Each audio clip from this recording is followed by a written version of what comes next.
Not Making Sense, Scene 3, Take 1.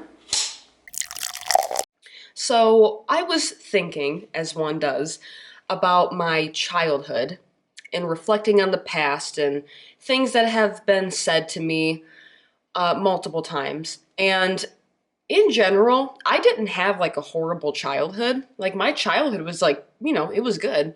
But naturally, I think about a lot of the negative moments that have happened. So, just like a lot of people here, probably, I always felt like the black sheep of the family. No, it's not because I was the only mixed one. The irony is there, I know, but no, that wasn't it. I genuinely just felt so out of place all the time and so weird and felt like I like belonged in another world. Literally, my grandmother and a few of my other like aunts and uncles, they still to this day talk about how they remember looking out their window because we kind of lived across the street from each other, but we were a little more further down, but they could still see our driveway. They literally still talk about how they never forget how every time they looked out their window, little me would be out on my Razor scooter circling the driveway for hours on end, and I miss those days. I was constantly outside. I'd pace around.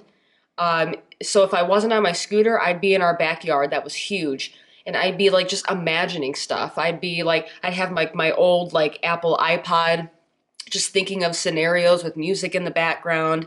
Um, and then when I was on my scooter, I actually wouldn't have music on. I would just like replay like animated movies in my head and recite them like word for word. And sometimes I would replace them.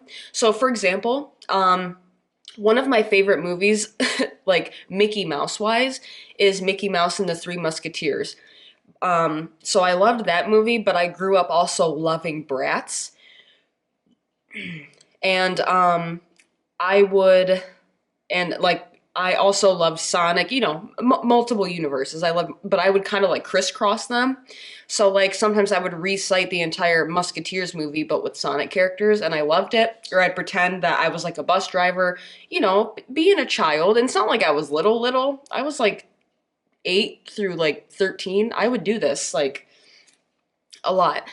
Um, and it's funny now, but when I do go back to those moments, um, I there would be like certain cousins in the family who would, judge me and gossip about me to other people. Um, which is weird because it's like my cousins would hang out with me, but there was always like moments where they would throw in their judgments or question me. Like for example, this one cousin, they would always come over to like swim with me, but at one point, like they always got irritated with how I like played or thought, and they just couldn't comprehend like why I would think like that or why I think this was possible, and they would literally storm out of the swimming pool and go back to their aunt's house because their aunt lived right next to me. And unfortunately, this is a cousin that had to grow up really fast. So it's like, I have empathy, I have high awareness, so I can kind of see both sides of the story. But, and then I would hear, and we would all go to the same school too. So I would hear from friends like, yeah, your cousin was talking about you, how weird you are, and how you're, every time she looks outside, like you're pacing around the backyard. Like, I'm sorry if I was having fun and using my imagination, you know? But listen, I'm really grateful to be alive during this time because it's like we're relearning things, like we're relearning our origins and we're unlearning stuff that the system has taught us, right? They think like being in our imagination is like having our head in the clouds and like not being logical, but it's like why should we be logical all the time, right? This is why I really love the spiritual community, even though I hate to say that word because all of us are spiritual. I just think there's this like it's thrown around so much. It's like this trend, but like it's a real thing. Like we are spiritual beings just having a human experience. And I always try to remember that, but I also want to try to like be compassionate, like have self-compassion. And, even though I'm aware of so many things, I'm still human and I get emotional and insecure sometimes. So, for example, yesterday, actually exactly like almost 24 hours ago, I was driving to work and I had been just like really antsy the past couple of days, and I was over like I was falling back into that habit where I was overthinking what people around me may think of me, even though I know no one's really paying attention, right? I actually almost titled this video that no one's paying attention to you, and yet they are at the same time. In recent, like I'd say throughout my 20s, I've always heard, listen, no one's paying attention to you, so you might as well just go do whatever you want. That, or everyone's going to judge you no matter what you do or don't do, so you might as well just go do whatever you want. And even though, it sounds easier said than done, even though it is easier said than done, it's actually not caring that's hard to, like, kind of grasp. And I feel like deep down, all of us do care a little bit. Because I feel like in a way, this world would look completely different if we were completely honest with ourselves and actually stop doing what we hated, you know? Which I won't get deep into that, but anyway, I'm here to tell you that if you feel like you didn't make sense, or maybe you don't make sense even today, I'm with you, and I don't make sense either, and we should all come together. I think it's beautiful that there's people out there like us who don't make sense because we're breaking the norm.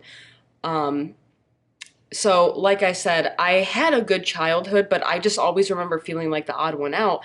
And, sometimes if I think about it too much, like I kind of start to, I don't know, the world kind of starts to seem dark again. Like, I don't know, like everyone, I remember being in middle school, and that's when like Twilight started to become a thing. And if you like Twilight, like that, no disrespect or whatever, but like everyone loved Twilight, but I didn't care. I was like, everyone had like Edward or Jacob on their walls. When I did go to a friend's house here and there, I had every Sonic character posted on my wall. I had Rocky and Cece from Shake It Up on my wall. Nothing wrong with that, but like to me, that made me feel like the odd one out. And what else? And like clearly like everyone was getting braces and stuff like that, but I didn't. I grew up with a single mom, so she didn't want to pay for it, and I understand. So yeah, I just always felt like, like the ugly duckling or the weird one who still loved cartoons, even though I was at an age where it should have been perfectly acceptable. And even till this day, I have my days where I feel like I'm doing things wrong, and I know other people feel like this too. So like, for example, I have these moments where I feel like I should just like suck it up. I'm sorry if I do this a lot, suck it up and go work in the medical field like my sisters are. And which I'm always rooting for them. And I think it's great if you work in the medical field, but I have been through that pressure multiple times where it's like, okay, well, the medical field has great benefits. It's always going to be needed. Like, what's the point of like going after acting? Because here's the thing, I'm not necessarily going after it anymore. I am an actress, but it's like we've kind of had this idea implanted that it's not true unless like you're absolutely world known. And like my family has always supported me, but them being family, at the same time, they've had their moments where they have quietly had their doubts and their fears have showed through. Like I still remember one of my family members was like, why don't you look into phlebotomy like your one sister's doing? And it's like, because I don't want to do phlebotomy. I want to be on camera. It's just weird. It's like the generations before us like needed to see physical proof. And it's just, I've been thinking about it, and it's like, even though like right now, like everything's good, you can't help but think about the past. And see, that's the thing. We hear this so much, but we don't really listen to it. The past and the future ultimately don't exist. That's just something we made up. There's only the now. Like that's all that exists. But it just sucks because stuff that has happened to us before still sticks with us. And even at the age of 27, things that were said to me at like 11 or 12, they still pop up here and there. And then I actually feel myself getting angry as if I'm in that situation again. Like, why don't you just leave me alone? You go be boring. I'm going to be out here imagining sodomy moments in my backyard. Okay? Like, leave me alone. I'm not hurting you. But yeah, like, and then I've talked about this in a video before. But when I was 18, I went ahead and started like working a job. And I stuck with the same job for like 6 years. And then I went away to California with my mom just to have experience. And then I came back, went back to that same job, but at a different location. And then it's like I wanted to try something different, so I did what everyone, should be doing. I found another backup job, put in my 2 weeks, and then within not even like 2 weeks in, I was like, ooh, yeah, I don't like this. And I was nervous, not leaving, like it wasn't leaving the job that made me nervous. It was what the other adults in my family were gonna say. And here's the thing. I don't have a house to take care of. I don't live in an apartment anymore. I don't have kids. Like I really have nothing to lose. What was important to me was at least having the money to pay my car each month. I personally have nothing to lose, and I'm aware that everyone's situation is different, but that's just my story. Like I have nothing to lose really. So it's like I have a bit more, I mean, we're all free really, but it's like in this case, I have a little bit more leg room than others do, and I'm grateful for it. So then at one point, I just felt so lost with what I wanted to do 9 to 5 wise. And at this point, it's like I was so focused on acting and was so worried, like, well, if I get a regular job, what if I miss out on all these opportunities and I can't do it because my regular job needs me to come in? And it's like, in a way, I thought that was me being resilient, but then thinking about it, that was me still trying to be in control.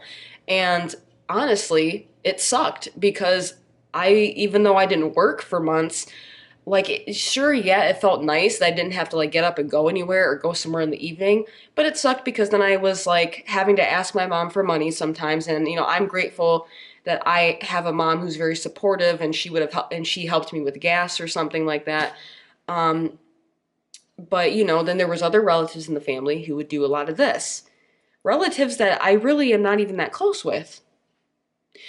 um yeah, it's interesting. It's like no one's paying attention to you, but it's like when you stop doing something, well, then that's when everyone's paying attention.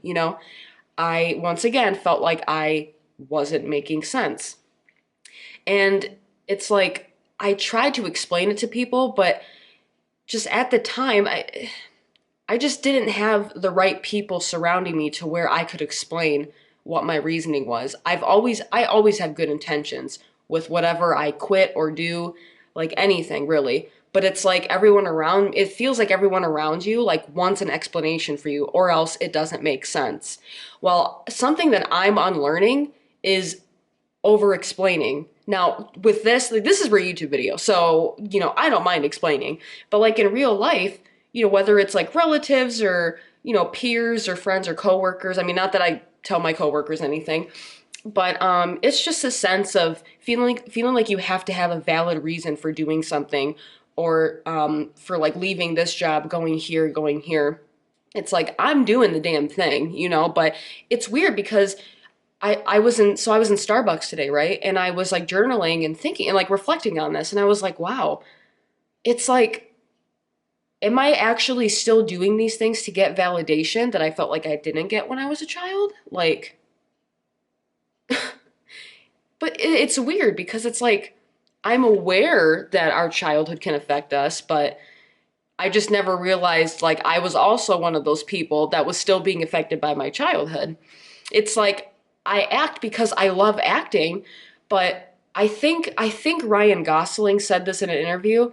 I think if I'm wrong, I'll put the right person up on the screen, but someone famous had said that deep down, any creative person who's in the field, whether it's the music industry, the radio industry, the acting industry, anyone who's in this field deeply wants to be seen, and that's okay. So I feel like growing up, me being the odd one out and not really making sense to people, I just never felt like I could truly be myself.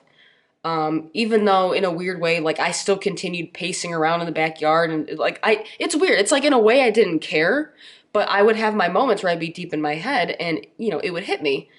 And I felt like it hit me more as I grew up, and so I feel like, I hated to admit it, but deep down, it's like it's like a small part, a small other reason why I do these things is because it's like in a way Smaller Lexi is still trying to find love and validation. Now, like I said, my family has always loved me, but there was still like, some negative moments too. You could have a great childhood, but still have, in a way, some, I know this word is thrown around a lot, but you can still have some trauma. You can still have some negative aspects to your childhood. And when I was journaling, I was like, wow, like even though it's been like over a decade since my childhood, it's like it still affects me on why I do things or why I think certain ways. Like even though as an adult, so at this point I've had multiple jobs, and it's weird because I've been judged for being unemployed, but I've also been judged for job hopping. And it's like I have had to over explain. I haven't had to, and I have always felt the need to explain why or why not to everyone around me. So that way I would make sense. I don't know about you, but I am so tired of it. I'm over it. If you feel like you don't make sense, it's not your fault. Seriously, like God, what's that movie I'm referencing? It's not your fault. It's not your fault. Imagine that I am the girl version of Robin Williams wearing a funny hat. It's not your fault. It is not your fault that you feel like you don't make sense. There's nothing wrong with you. There really isn't. In fact, I had to tell myself that too. When I was driving to work yesterday, like I actually like talked out loud to myself, okay, what's wrong? What are we feeling? Is it because this happened when we were kids and now, or is it because that moment at work reminded you of another moment in childhood? I gave myself compassion in the car as if like a therapist was in the car with me, but it was me. Do that with yourself too. I'm serious. Like when you're alone, talk out loud to yourself. Like it's like you're journaling, but you're talking. Every little thing, every little flaw that we think is wrong with us, that's not even you. It's the echoes of opinions that you've heard as you've lived. It's the echoes of other people. It's the echoes of other people. Okay? Regardless of what this is about, how you feel about your life decisions, how you feel about your looks. I mean, you weren't born thinking those things. You learned them. And now, like at the age of 27, I like really realized it. I truly realized it. So I'm learning that it's perfectly okay if I don't make sense. I just am someone who doesn't necessarily follow the system 100% accurately.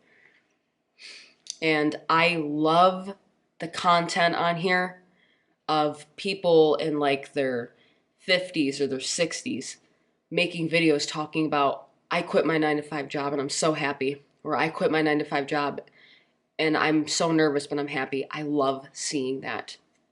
Any age. Even like the 20 to the 22-year-olds on here making videos about how they feel like they broke the matrix. I love you. I love you. Because even at age 27, sometimes the younger people make me feel better. So yeah. I feel like with any video I make, it's mainly me just talking to another version of myself. So, Lexi, you got big things coming for you. And to you who's actually watching this, think of me as another version of you. It's okay if you don't make sense, because sense, I mean, what really is that? So, live your life. Try to unlearn what you've been taught. And just be. Thank you for watching. And until next time, bye. My friends are the sweetest. Like, once again, I was dressed in all yellow and I went out and got coffee and then I went to the grocery store and I got a couple of compliments, like from strangers and the baristas, of course. And I decided to take a picture of me because I also have like a yellow, like everything, my yellow purse, my yellow grocery bag. Actually, you know what? I'll put it here. I just sent that to my friends and I was like, my look today. And my one friend said, you are such a, she said, you are a timeless moment. Girl, you trying to make me cry or something? I'm trying to like lay off the sweets again. because everyone's birthday in my family is in February, including mine. So a lot of cake I'm trying to detox from. I'm gonna take a picture.